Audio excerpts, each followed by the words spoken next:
Welcome, everyone out there in listener land. I'm Kerry Cadambi, and you're listening to a spirited exchange on Transformation Talk Radio. Stay with us for the next hour for an engaging conversation, inspiring you to awaken and live into your true and highest potential. Each second and fourth Wednesday at 4 p.m. Pacific Standard, on A Spirited Exchange, we bring you inspiring guests, engaging in stimulating and mind opening discussions, helping you to awaken, heal, and reveal your highest purpose. Today, our guest is Pamela Anderson, Ph.D. She's an author, artist, dream analyst, and a personal spiritual growth advocate. She utilizes the power of words to assist clients in tapping into the embodied wisdom within their own dreamscapes. Pamela is the author of the book Psyche's Poetry, Beauty to Awaken the Soul, and her most recent book is Initiation of the Soul, Myth and Fairy Tales as a Path of Awakening to Freedom and Wholeness. And by the way, today Pamela is giving out a free dream guide with templates for remembering and recording dreams and an article called Why Dreams Matter. Email Pamela at wisdomoftheswan.com for your copy. Let's welcome Pamela to a spirited exchange. Hello, Pamela. Hello, Kerry. Thank you for having me today. And I just have to add one thing. It's Yes. Alexander. It's Pamela Alexander. Oh, what did I say? Yeah, that's okay. People get it wrong every once in a while. Yeah, so thank you for being here today. This is going to be a fascinating conversation, how to use our dreams to awaken our soul. And it's fascinating. I think everybody dreams. Not everybody maybe remembers everything, but we're going to be talking about that. So today's episode is called Dreams, Doorway to Your Evolution. And some people may believe that dreams are just our brain's way of processing information and events from our day. But Pamela, you've suggested that dreams are working on us night after night, giving us information and helping us to transform, and that dreams are trying to awaken the soul to its truth. So you've offered today to share some tips on how to work with dreams and interpret them and process emotions and awaken the soul. But Pamela, to start with, I would love to hear what sparked your interest in dream interpretation and what happened that led you to recognize that dreams can help us evolve to a higher state of being. Well, thank you for asking that. When I first got married, we had moved to London and I wasn't working at the time. I was looking for a new career and we got moved over there. I got everything unpacked in record time. And then I realized that I hadn't come up with what I was going to do after that point. And so I was kind of left lost and kind of uncertain about how to proceed at that point. I didn't know anybody. It was my days were not very full. And so I began reading quite a bit. And one of the books I ended up reading was Julia Cameron's The Artist's Way. And one of the activities she recommends you do every day is writing 3 pages of stream of consciousness writing. And so she says, if you don't have anything to write about, you just write, I don't have anything to write about. But I had nothing to write about, so I couldn't keep writing, I don't have anything to write about, because then, what was the point of that? Well, one day I woke up and I remembered a dream and I started writing them down. And I thought, my gosh, like, what are these about? What is, the point of all of this? And do they have any meaning? And so several years later, when we went back to the United States and I was in graduate school, I began for psychology, I began asking all the professors, what is this? No one could really answer me. And so fortunately, they had a 1-credit course, weekend course on dreams. And I was the student in the class that was just constantly asking questions. I was so excited. And so that was kind of the first time the door started to open. And then I was like a woman obsessed. Every single day I would interpret every single dream, 5 and 6 dreams. I mean, just over and over, day after day. Friends and family, I was like a little kid. I'd go visit my grandmother and she'd be like, okay, I have a dream for you. I'd be like, okay, so we'd always, everybody would always be bringing their dreams to me so I could see if I could figure out what they meant.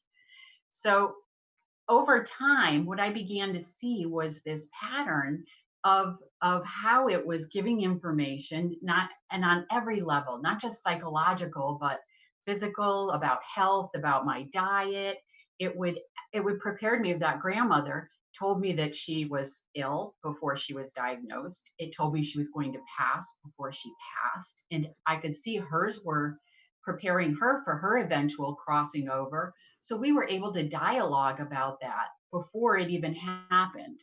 So Interesting. they they cover everything on every single level, every aspect of your life. So in terms of expanding consciousness, what would happen is they would be giving me information about things that I didn't know about. And so I would, wake up from the dream and I'd have to look things up online.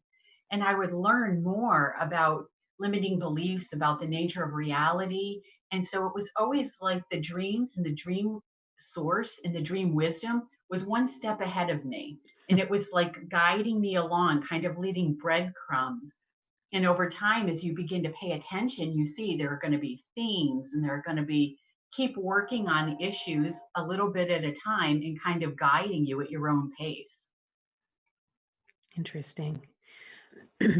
Yeah, so this was a gradual development over time that was born out of a need to write as you were doing the Artist's Way morning pages, Right. but then, yeah, developed into more recognizing that there was information that was coming out of these dreams that was helpful. One of the things I was wondering about, I know for myself, it seems like I have different types of dreams. So I'm wondering, are there different types of dreams, like some that are related to past lives, some that might be you're traveling out of body and experiencing something, others that are just messages of some sort? Yeah, the range is unbelievable. When I do workshops with people, I actually go through an entire list of this is what, just because knowing what's possible really opens up your understanding of what you're getting. So, in terms of past live dreams, the ones that I've had and those of my clients, what we found is that they're resolving karma. So you would see, like for a past life dream, is you would see what I typically do with when I work with people is look at what's the pattern here. So we would look at the pattern, and then I would say, okay, is this pattern happening now? Which of course almost always it is. And so what you see is that this is the replication of the pattern from the past life into this life. And I've had experience where I've transformed the energy of the dream with the person who was in the dream, and what ended up happening was it released our karmic connection and our relationship ended at that point. So it's really interesting. So it's very powerful in what you get and what is possible in working through the dreams. Mhm. But And they do have out of the body. I mean, everything is entirely possible. And gathering information, traveling to alternate locations. I mean, it's really, I mean, I would assume that I probably don't even know the reaches of consciousness and that you're capable of experiencing through the dreams. I mean, it mm, just, I almost think it's infinite, really. mhm. Maybe it changes as we expand and evolve. Maybe the amount we're able to do with them will change. Yeah, I'm not really sure. right. And when you say you work with these dreams to resolve things, you're working with them in the waking hours. Is that correct? Yeah, if you're lucid dreaming, which I don't do a lot, I haven't had a lot of success with that.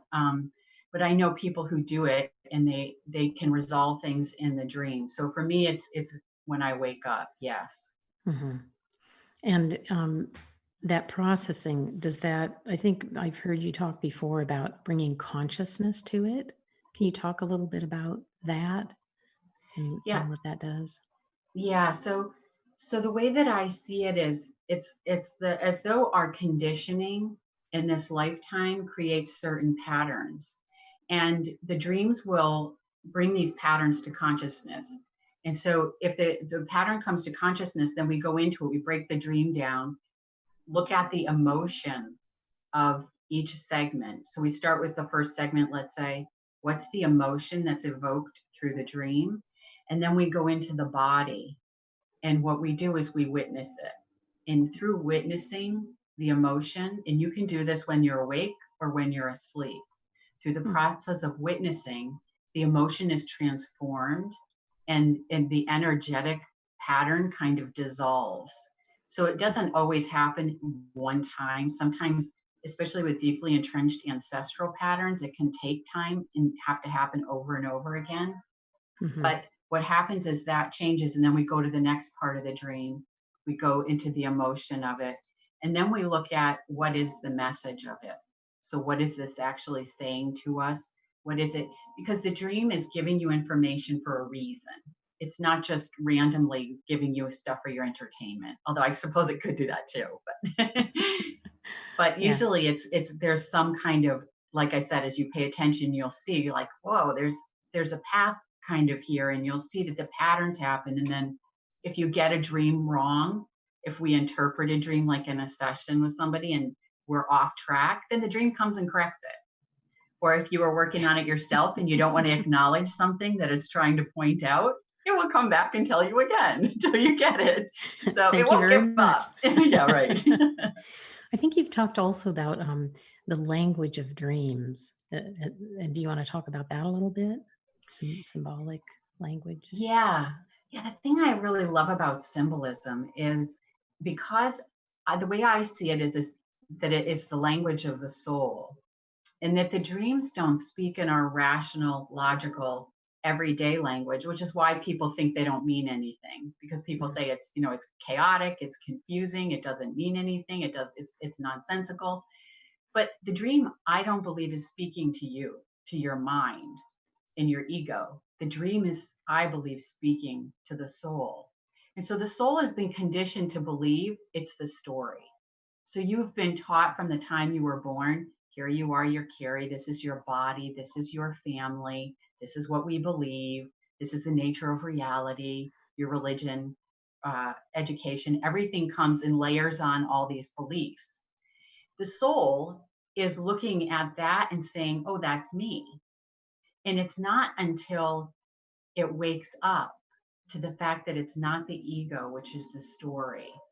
When it realizes that, then it understands that it's actually spirit having an embodied experience. Hmm, that's And lovely. so and so what happens is the dreams are speaking to the soul.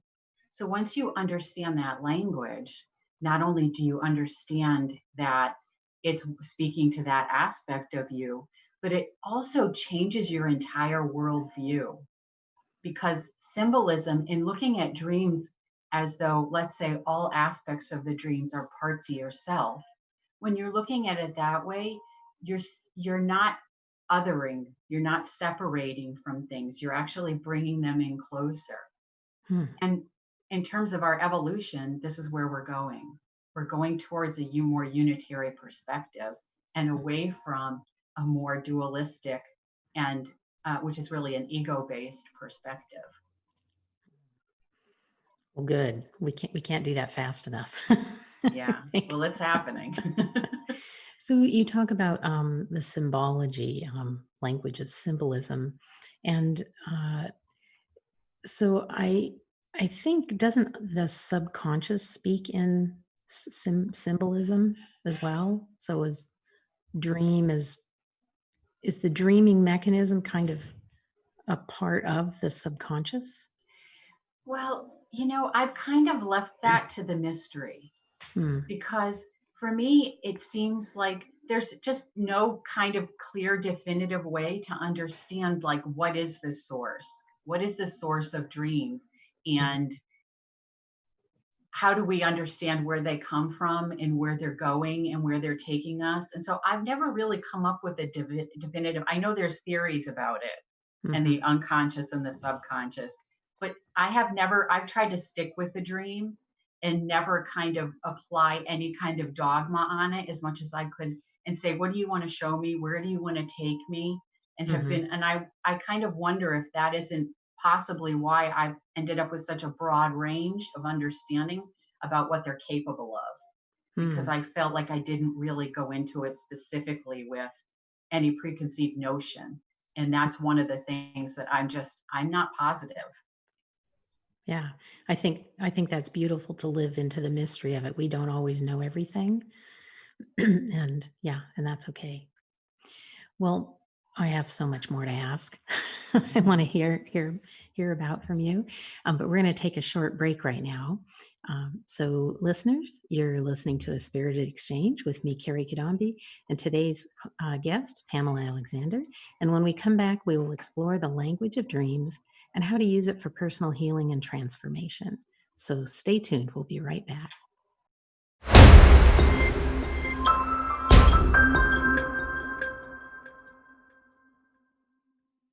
We're talking about dreams as a doorway to your evolution. And in a moment, Pamela will share more about the language of dreams and how to use it for personal healing and transformation. But before we continue, I want to make sure everyone knows where they may find out more information about you and your work, Pamela. Could you share that information for our audience, please? Sure, it's really pretty easy. You can Google Wisdom of the Swan, and that'll take you to most of my sites. One is my website. I have a WordPress blog under Wisdom of the Swan, and my Facebook page is under that. And then if you're on LinkedIn, I'm Dr. Pamela Alexander. Great. Thank you very much. Mm-hmm. So, Pamela, you've shared how you became interested in dream interpretation and what led you to understand how to use dreams for personal transformation. Can you tell us a little bit about how you work with dreams? Like, we talked a little bit about the language of dreams being symbolic, but how do you use this language to interpret dreams in a way that help transform limiting beliefs and engage in personal growth? Well, symbolism is interesting because it's can be very unique to a person, or it can be kind of a more generalized thing. So when people are going to work with their dreams, and especially if they haven't done it before or don't have much experience, they say, well, what about dream dictionaries? And so Hmm. dream dictionaries are often a general thing. So if you had a dream about your childhood home, you looked in the dream dictionary, it might say it was an idyllic time in your past, but not everybody had an idyllic childhood. So that wouldn't necessarily fit for everyone. And over time, you'll notice as you work with dreams that the language will be consistent for you. So I say to people, it's kind of like you'll develop your own language with your dream source. Mm-hmm. So they will know that. So for me, because I tend to get kind of caught up in getting very active, what happens is my dreams would always give me a dream of someone in a car, me driving, and pressing on the brakes, but the car wouldn't stop. And Mm-hmm. so that was the same dream I had every time I was in that pattern of activity and not taking time to stop. Oh, So that interesting. became like my kind of no, I knew as soon as I woke up, oh, I'm back in that again. So the symbols can be very personal in that regard, and they can also be collective. So you can look things up sometimes. So let's just say you have a dream about an animal. You may have your personal association, but then when you look it up, you might find that there's all kinds of information there about the symbolism of the animal Mm. that relates to you. Like, for example, for me, the swan, who I happen to end up using for my website, Wisdom of the Swan, that swan is a friend of mine wrote up all the symbolism of the swan. And it was like you could just have changed the word swan to Pam. And it was like everything fit. It was about dreams and it was about art and it was about everything that I do. And I thought, well, that's kind of uncanny. So yeah, so looking into the symbolism of it online even can add something. But the most important thing is, does it resonate with you? And does it resonate with, with what feels right for you? That's what we always do in the dream sessions too, is we talk about what it feels like to the person. So they're the ones, when we work on an interpretation of a dream, it's always that resonance with them. That's the indication that we've hit on what the message of the dream is. Mm-hmm. Hmm. All right. Yeah. So I know you have, so you've talked about being with the dream and the emotion of it, and that by bringing consciousness to it, you've talked a little bit about how you transform it. Just that process of being the witness can help to transform it. Um, is there anything else about that? How to transform it?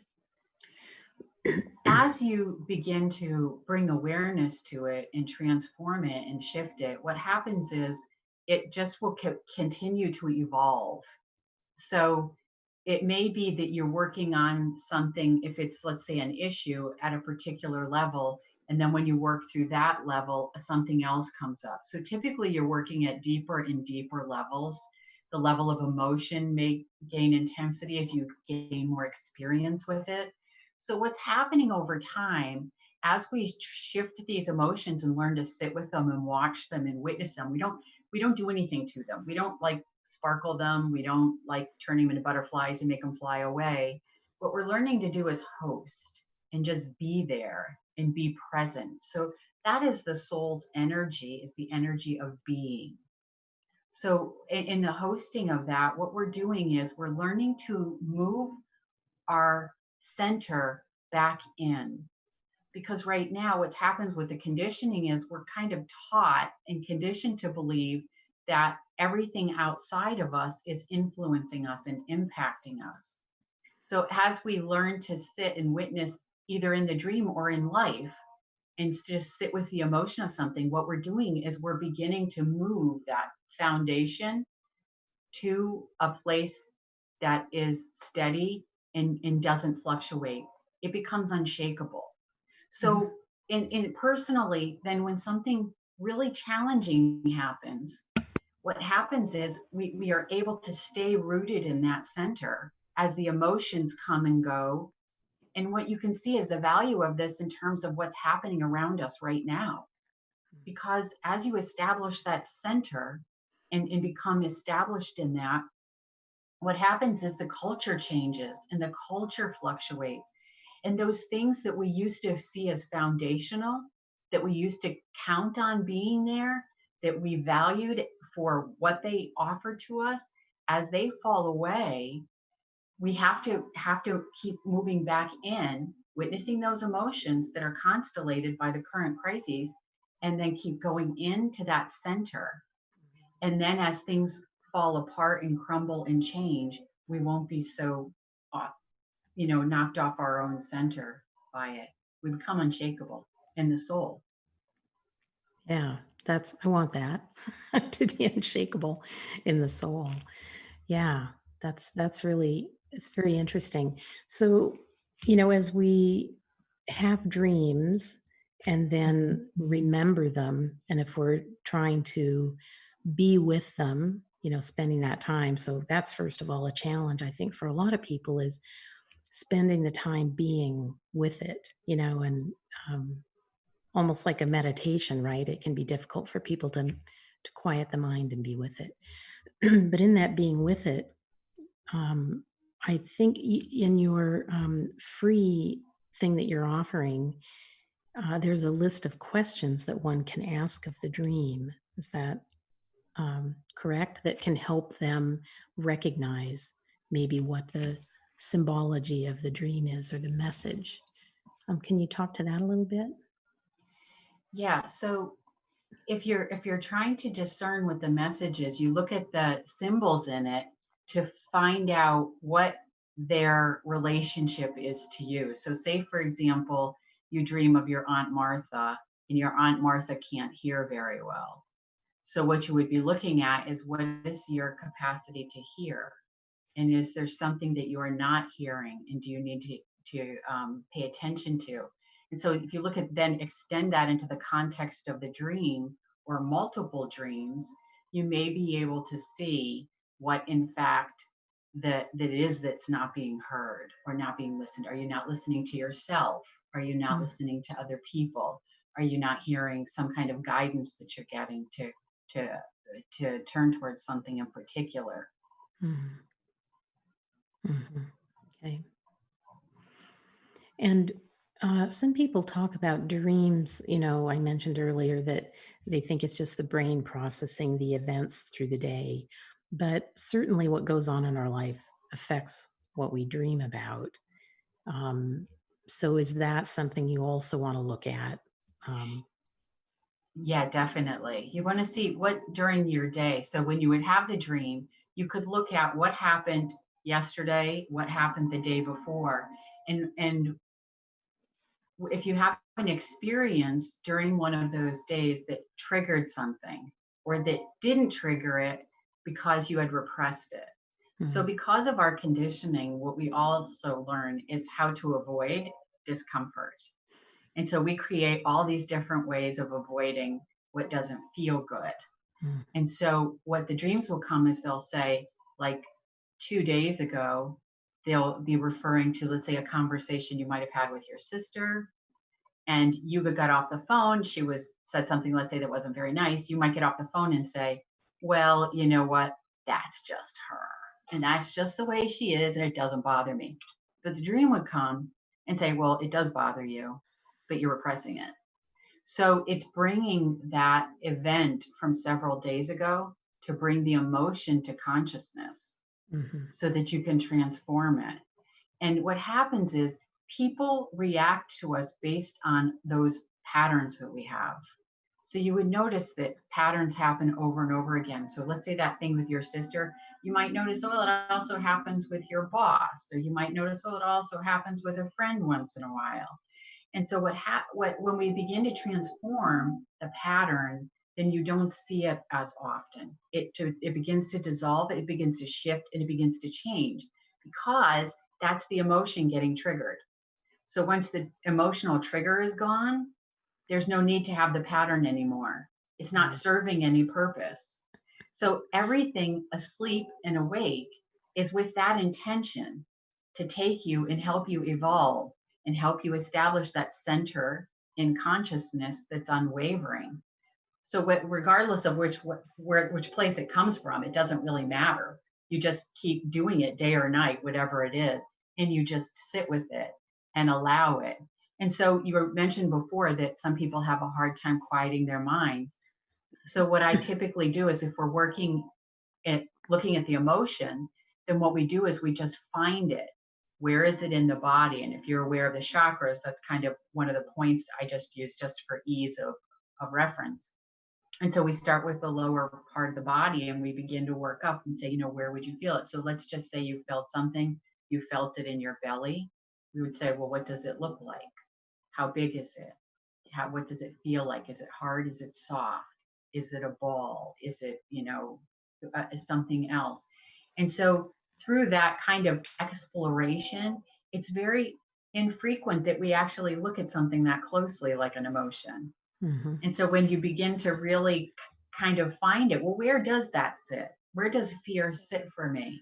And what does it actually feel like in my body? What we're looking for is not any words. We're just looking for sensations. What is the sensation that's here? And then we just sit with that for as long as we can. When clients start with dream work, it's typically hard for them to sit with these things. So we just, keep doing it progressively. And I even say to them as well, when you wake up in the morning, if you have the dream and you have 2 minutes to just lay in bed, just say, where do I feel it?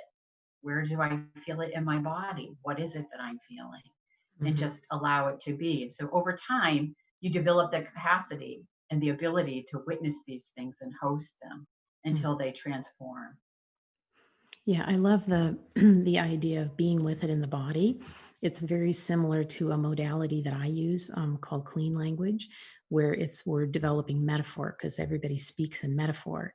And so we find the location of that metaphor and all the attributes, which are similar to what you talked about: size, shape, color, texture, um, hot, cold, all of that. And that helps them focus on what it is. But it also can assist in that transformation. And I think it's part of that witnessing, once the issue or whatever it is or the body is feeling that it's heard, then that can heal. Yeah. So, yeah, so there's the idea that we're collectively evolving and that we're resolving issues that have been in humanity for, in some cases, thousands of years. So in our witnessing whatever that piece is, you could say, let's say you're dealing with something like inadequacy or worth issues, then you could trace that all the way back to religion and to Adam and Eve in the garden. And Mm. so we're transforming that pattern each time one of us manages to resolve those issues, we're transforming it for the collective. And the more that we transform it, the easier it gets for others. And we're beginning to really, I think, in a very conscious way, and as a collective, transform these things in a bigger way. Mhm. Yeah, the more people that get on board with this will tip the scales toward a planet that's more loving, more centered, more unified, and we need Yeah, that. Mhm. yeah. So the energy that's behind the energy that is the soul is love. And the energy that is behind everything that's unfolding is also love. So, despite the way that it may appear to us to be the contrary, then that is what's behind everything. So, the dreams are aligning us with that as well. So, they're aligning us with greater truth. And one of those things is love. So, in terms of where we're going as a collective, we are going to a place of unconditional love for all. This is going to be a situation you need to be in that space of unconditional love for all in order to drop the defenses and enter into a unitary consciousness. Mm. Because as long as we see other and we have to defend ourselves against anything, we can't unite Yeah, with it because we're afraid of it. So all right. the fear the dreams will be pointing out the fears so that they can get transformed, so that we can get into that place of an embodied presence of full and unconditional love. Mhm. And I've always felt that it needs to start at home. We need to start within us, like love for ourself in all ways, and that facilitates it um, spreading outward into the world. Love for others, everything in creation. Yeah. And Yes. the dreams are going to open that up as well. They're going to be opening up those portals to compassion and love, and I think compassion's a big thing right now. I mean, that's a key to our Hmm. transformation. I really believe is one of the things is going to be compassion. Hmm. Yes. Wow. We need that. Well, we're going to take a quick break again, and we'll come back to more fascinating information about interpreting dreams. I'm Kerry Cadambi, and you're listening to A Spirited Exchange. And when we return, Pamela will share some tips on how you can start accessing your dream wisdom today. But before we break, Pamela, can you please share your contact information again for our listeners? Sure, it's Wisdom of the Swan. That's my website, my Facebook page, and my WordPress blog. And then on LinkedIn, I'm Dr. Pamela Alexander. Great. Thank you. All right, stay tuned. Thank We'll you. be right back.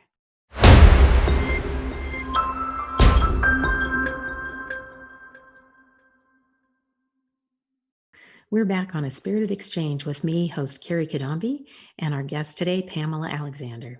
We've been talking about dreams as a doorway to your evolution. And next, Pamela will share some tips on how you can access your dream wisdom today. But before we dive into the remainder of the episode, I'm going to take a moment to let you know how you can reach me and how I help clients unlock their full potential to live a fulfilling life on purpose.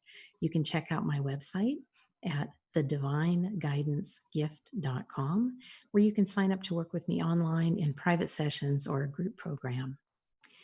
So, back to our segment today. The idea of accessing embodied wisdom within our own dreamscapes is fascinating and enticing. And who wouldn't want to know more about what their dreams are trying to awaken within them, within all of us? I know I do. So, Pamela, what advice do you have for our listeners today to help them access their dream wisdom? So before you go to sleep at night, you want to put a pad and a pen beside your bed or some kind of recording device. And then if you haven't been remembering your dreams, then before you go to sleep, you can just say, when I wake up in the morning, I'm going to remember them and I'm going to write them down. And then if you just repeat that each night, then usually that's enough to get them going. What I found in the past is that sometimes people don't remember them because they're so busy. So this is kind of my theory about why people are dreaming so much right now is because our lives have slowed down. And I think when people are so busy that the dreams don't want to add more to their lives. So what happens, I think, now is that now that things are slowing down, it's opening up, and there isn't as much information coming into them through the day. So now they're opening up and getting more information at night. Yeah, that's pretty interesting. Yeah, I saw a post that you made earlier about what people are dreaming and how the event is affecting people. And yeah, it's the information that our dreams provide us is really valuable. You know, how else to, And the other thing that I wanted to add was, so if you wake up in the morning and you don't remember them, especially when you're starting to get into the habit of remembering, you can ask yourself a couple of questions before you really get going in the day. Like, where was I? Who was I with? What was I doing? And you just give yourself a few moments after you ask the question. And sometimes that's enough to say, oh, yeah, that's right. I was with my grandfather. Or, oh, yeah, I remember I was doing this, or I was here, or I was there. The other thing is, too, to continue to have awareness as you begin to get up and start your day. So what I've noticed is that when I'm taking my morning shower, and the thoughts that come into my head are actually related to the dreams. oh, interesting. So it's like there's no separation between the night and the day. And so you begin to see how the theme is already, whether you remember the dream or not, it's Mm. the information is coming and your mind is beginning to process it through more information that's continuing to come. So even if you don't remember that, you can still be getting some kind of information just from what your first thoughts of the day are that could be related. Hmm.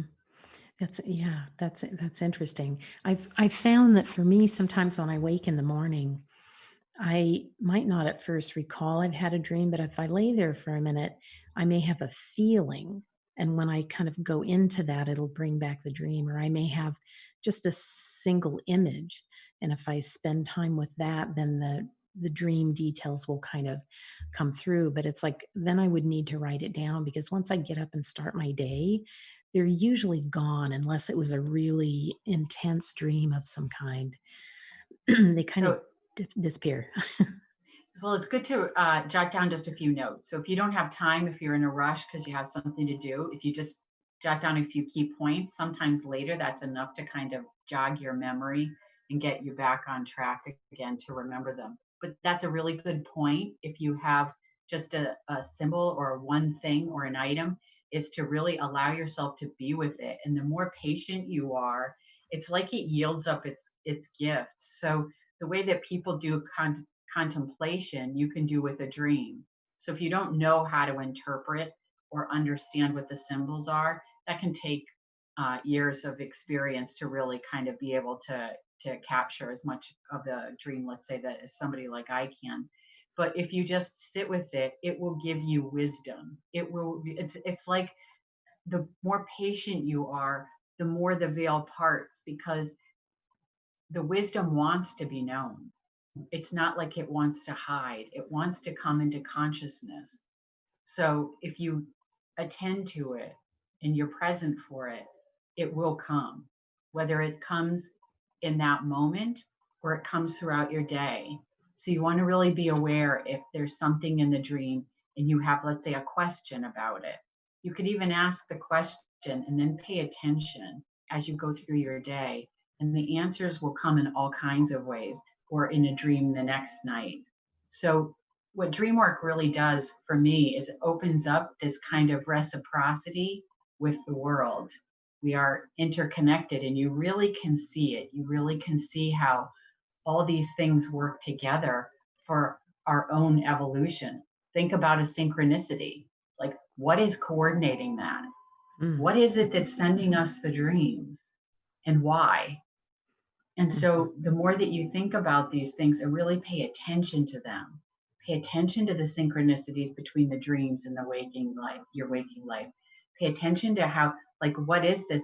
The universe loves us. The yes. source loves us because it's helping us. I mean, every day with an infinite amount of information. After all the years I've been working on it, you can't believe how detailed and how it attends to everything in your life. If you're not sleeping well, it wants you to sleep well. It's going to give you information to help you sleep better. If you're not exercising enough, it wants you to eat a diet that's right for you. It Hmm. wants you to have good relationships. It wants you to be on purpose. It wants you to live, a career that just, knocks your socks off. It wants you to get out of bed every day with joy, Hmm. just an open heart, and just embracing all of life. Yeah, it's truly a gift that everybody has, everyone can use, and some of this they can do by themselves, and some of it by having someone like you help them to dive even deeper into it. And I think you've talked about a program that you have, right? If we covered that before, you have. Well, let's see. Tell them a little bit about an offer that you're making here if they call in. So they can email me at Pamela at Wisdom of the Swan, and they can have I do free sessions where we discuss working together and see if it's a fit.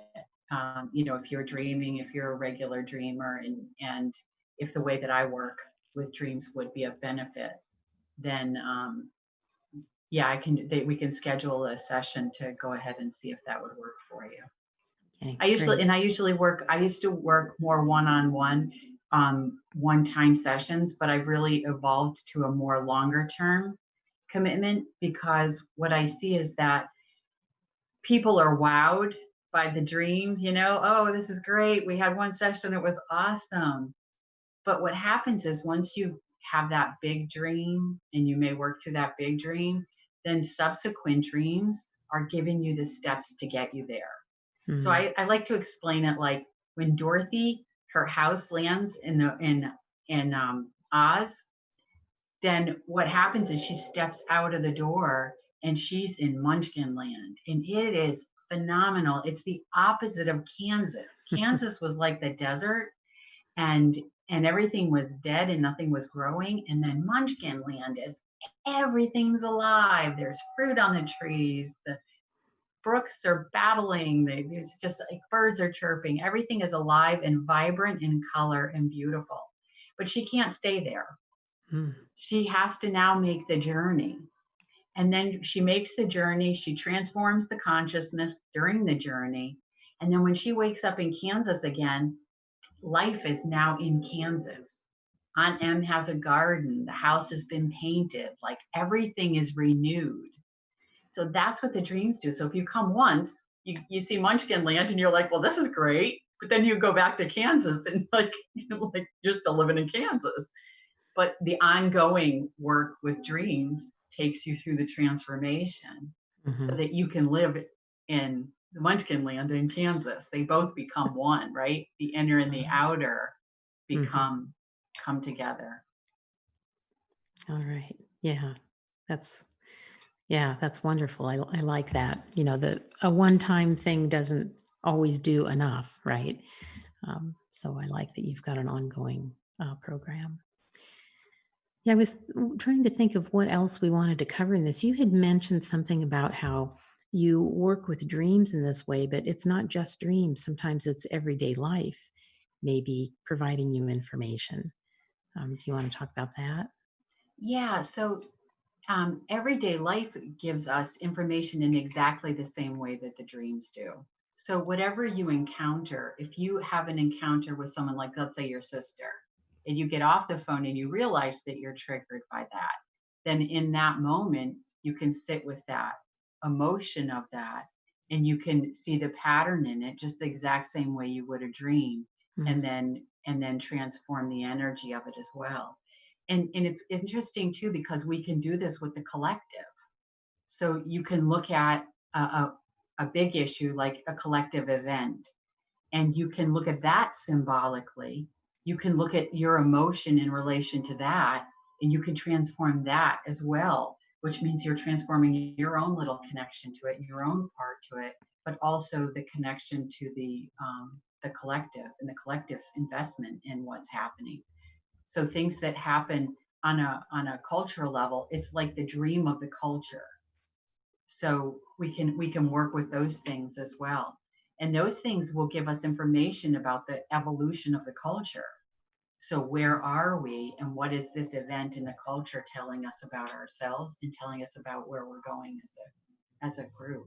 Hmm. Yeah, it's so amazing that you talk about this today because I do channeled messages from spirit, and the channeling this morning was exactly about that. How we look outward to the collective to see what's going on and to recognize the underlying illness or whatever is out of balance, and then we go within us and figure out where is that resonating with us, where do we have something of like that needs to be healed, and as we work on healing ourselves, that in turn helps to heal the collective. So it's a using of the both, but the importance of healing our own self, but as an act of helping the collective as well.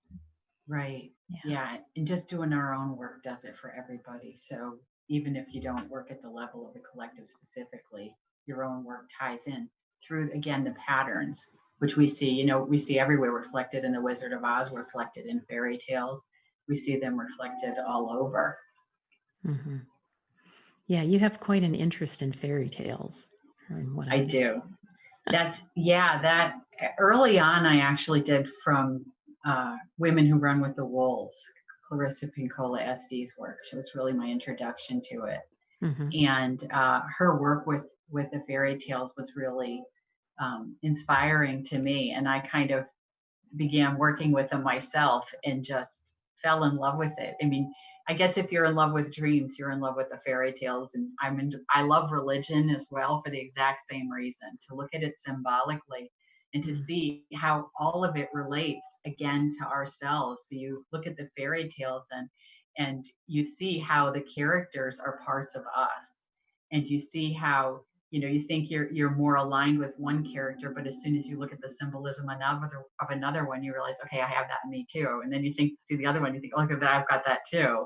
And so it's really informative in terms of showing us how to work through these issues in ourselves and these patterns, because the fairy tales and the myths and the religion, they actually give us the steps to evolve. They're showing us how to move through the patterns that we're in, and how to get over the speed bumps, and how not to get derailed by certain issues and stuff. So when you look at all these fairy tales symbolically, like I said, religion or myth, any of it, you see these patterns, and it's fascinating. It's Mhm. really fascinating. And you talk about this in your book, if I remember correctly. Yeah, I do. It's I started out with psyche and amor, which is the story of psyche is the Greek word for soul. And so it's the story of the soul and the awakening of the soul. So it's quite beautiful. And you can see how subsequent fairy tales came directly from that. Mhm. And what's beautiful about this is, at this level of this myth, you see the goddess is still there, which is Aphrodite, who's behind the initiation of the soul. So we can actually look at our challenges in life as our initiations. Mhm. So we're not victims of what happens to us. We're being initiated by the goddess of love into higher consciousness. Oh, that's a completely different perspective that It's such an appealing. transformational. Yeah, very Yeah. transformational. Yeah. Gosh. Well, I look forward to reading your book. I haven't had a chance yet, but I will be soon. Great.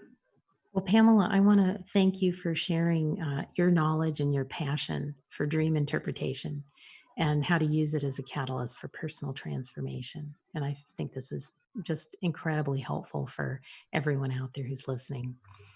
So I'm grateful to have had this time with you, and it's been fun and fascinating. And I think the practical steps that you shared are going to help our audience to try their hand at interpreting their dreams. So thank you for being here today. Thank you for having me. I also want to thank all of our fabulous listeners who have tuned in today with open, curious, and receptive minds, eager to awaken to their own personal evolution. So please join me every second and fourth Wednesday at 4 p.m. Pacific Standard Time, 6 p.m. Central, and 7 p.m. Eastern. My next show will be on June 10th at 4 p.m. Tune in to explore how to engage the power of your own evolution to live a joyful, purpose driven life. Have a great week, and I will see you back here next time.